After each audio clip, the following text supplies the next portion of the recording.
But let's take Marilyn and Philly. She's got a question. We're on with Dr. Sun Michaud. Hello.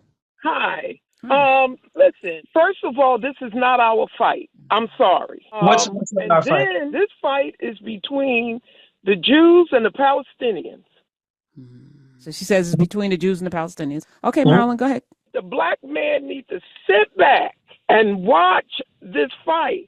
We want to take up for Palestine when actually Palestine started this fight.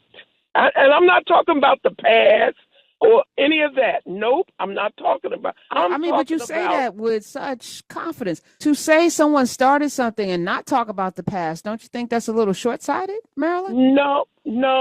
Hamas was just feeling froggy that day?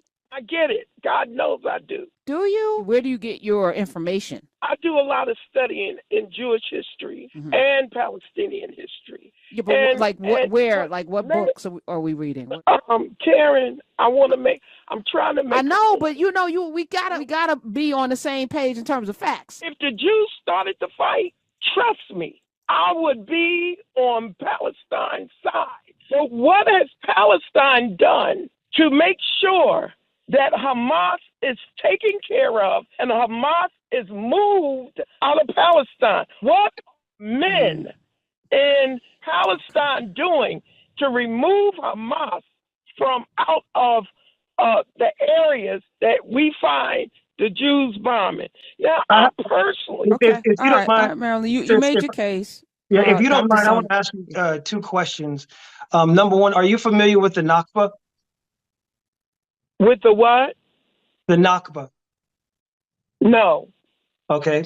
Number two, are you familiar with how Hamas came into power in Palestine, how they were funded and armed in the first place? Do you know the origin of Hamas? I have no idea. I do a lot of studying in Jewish history and Palestinian history.